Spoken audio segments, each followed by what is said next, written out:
Essa é a primeira aula, então é uma aula introdutória que iremos realizar e abordar as funções,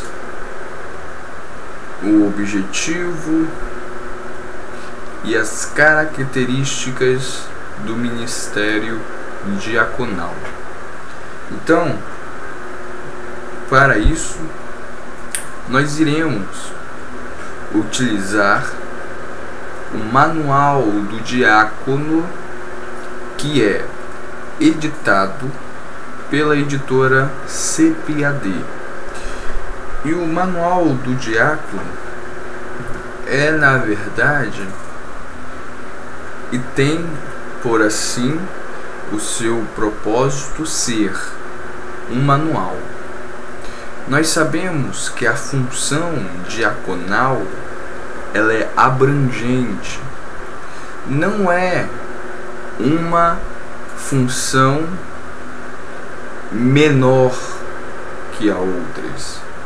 Pelo contrário, iremos ver que o diácono na igreja é um homem de muito valor, um valor acima, até podemos dizer, do que nós mesmos valorizamos. Então, é importante salientarmos que a função diaconal é uma função de grande valor para o reino de Deus. Hoje, infelizmente, as atividades, os trabalhos, aquilo que deve ser executado pelo diácono não está sendo. As pessoas não estão mais valorizando esse ministério. O diaconato é um ministério. E nós vamos ver agora, deste modo, e abordar a natureza do diaconato.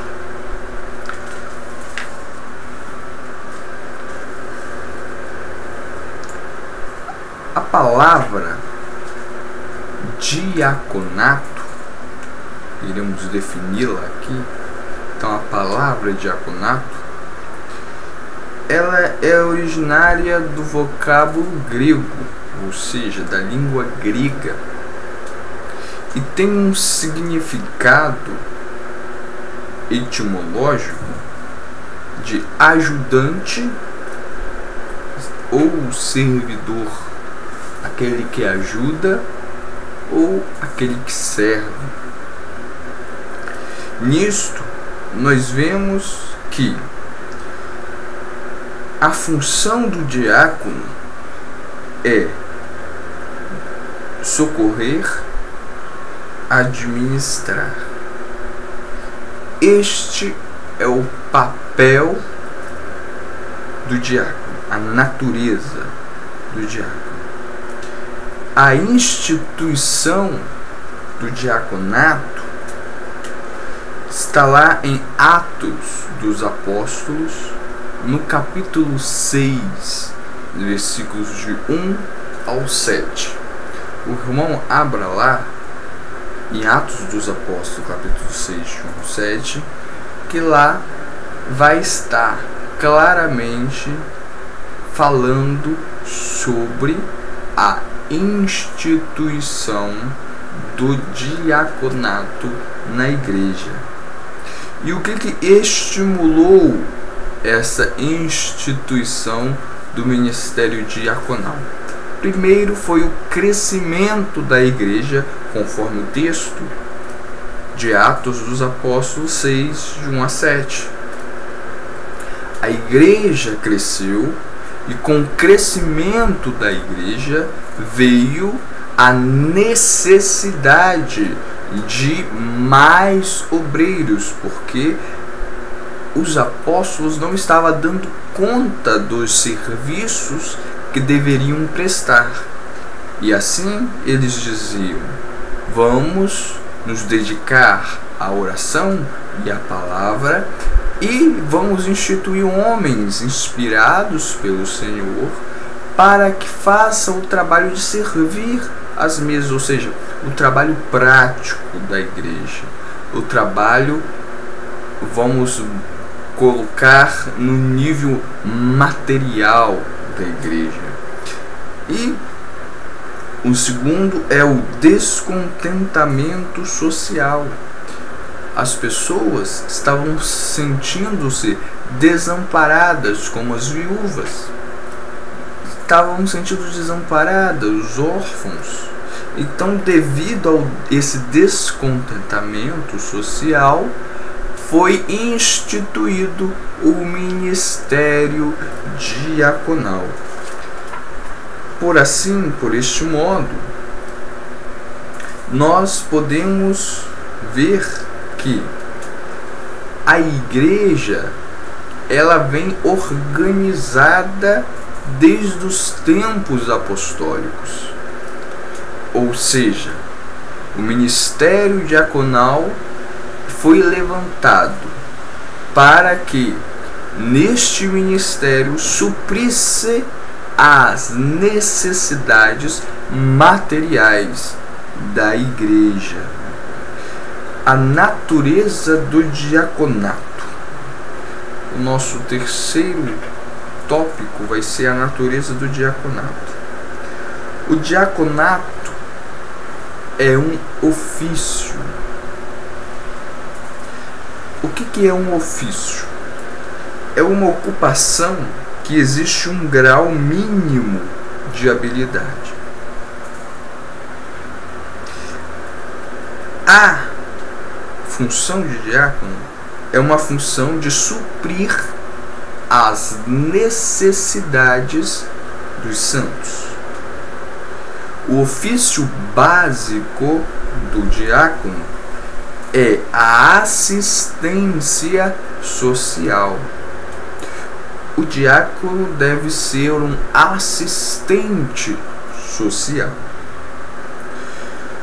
Além de ser um ofício, o diaconato também é um ministério, pois é um serviço. Ministério é um trabalho, é uma função eclesiástica. Os diáconos, deste modo, também são ministros, porque eles ministram, ou seja, eles servem ao povo de Deus. A instituição do diaconato foi inspirada pelo Espírito Santo. A instituição do diaconato foi eclesiasticamente acordada, ou seja, foi a igreja que quis os diáconos, que viu a necessidade do diaconato. Os diáconos foram formalmente ordenados. Não foi uma coisa aleatória, mas foi uma coisa oficial. Então foi oficializado o serviço diaconal na igreja pelos próprios apóstolos. Os diáconos receberam formalmente a imposição de mãos. Foi dado posse para o serviço. E a real dimensão do diaconato é ser um braço do ministério da igreja. O diaconato, portanto, é uma importante missão que quem é chamado a servir deve ter orgulho de servir, pois é bíblico, é de Deus e inspirado pelo Espírito Santo para ajudar efetivamente as pessoas. É um ministério é um serviço de assistência social que a igreja reconheceu e a igreja oficializou. Portanto, devemos de valorar, dar valor a esta tão nobre missão dentro da Igreja de Deus. O quarto tópico fala justamente disso, que o ministério diaconal é um ministério louvável. Nós bem sabemos que o diácono não é um mero oficial da igreja. Como nós já dissemos e falamos anteriormente, o diácono ele é um ministro da igreja. O quinto tópico respaldará isso, dizendo que Jesus é o diácono dos diáconos. Porque ele mesmo disse: eu não vim para servir. Dizendo melhor, eu não vim para ser servido, eu vim para servir. Jesus lavou os pés dos discípulos e ele se colocou nessa função diaconal. Portanto, não devemos utilizar a função diaconal como um trampolim ministerial. Devemos sim, se alcançarmos este tão honrado ministério, apropriarmos-nos dele e valorarmos para que possamos fazer um excelente serviço, tanto para os nossos irmãos, como também para Deus. O diaconato é um ministério, tem de ser exercido plenamente e integralmente. Que Deus possa nos abençoar. O diaconato é, sem sombra de dúvida, um excelente ministério. Que Deus te abençoe em nome de Jesus. A primeira parte do curso é esta. Na próxima lição, na próxima aula, nós iremos verificar quais são as qualificações do diácono. Que o Senhor te guarde, te ilumine, em nome de Jesus. Amém.